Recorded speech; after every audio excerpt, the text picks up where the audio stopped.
As of June 22, 2021, we only have 100 days left to register for the 2022 elections. But as early as now, we are starting to see campaign ads like this, and this, and this. These ads are mostly seen on TV and social media, with most of it revolving around the issue of poverty. But given the multitude of social issues, it makes you wonder, how do these politicians determine which issues to tackle in their political campaign? Simple. Agenda setting. Yes, agenda setting.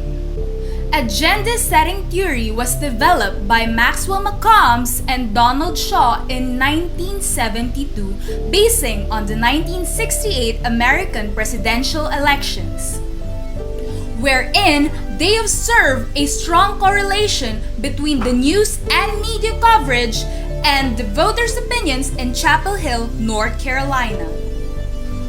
Basically, agenda setting theory points out that mass media, whether giving more attention to or neglecting an issue, directly affects public opinion.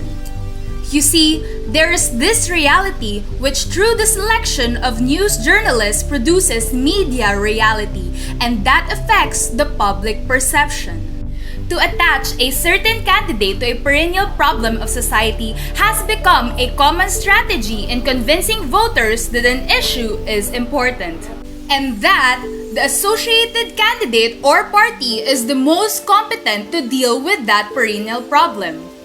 In the Philippines, political candidates attach themselves on the sectors which are directly affected by these social issues, effectively getting those sectors' votes.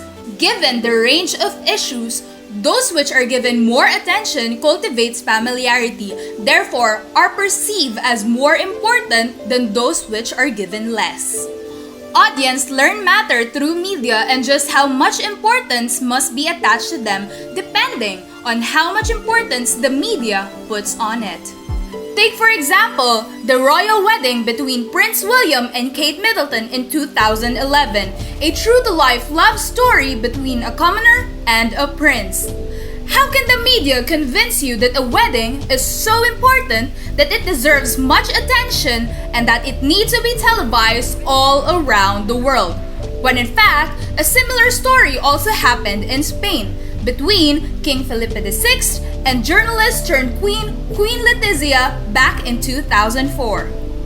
Another exemplification of the agenda setting theory is the Pacquiao-Mayweather fight back in May 2015, which was heavily televised all across the globe. On that same day, the stock market increased from 77.14 in April to 78.16 in May, which wasn't given much play by the media, considering that it has a greater effect on the country's economic status. The more bankable news literally eclipsed the more important news of that day thanks to agenda setting theory. With all that information in mind, let us all remember, media cannot control what you think, but it can control what you think of. That's PATDaily. See you tomorrow.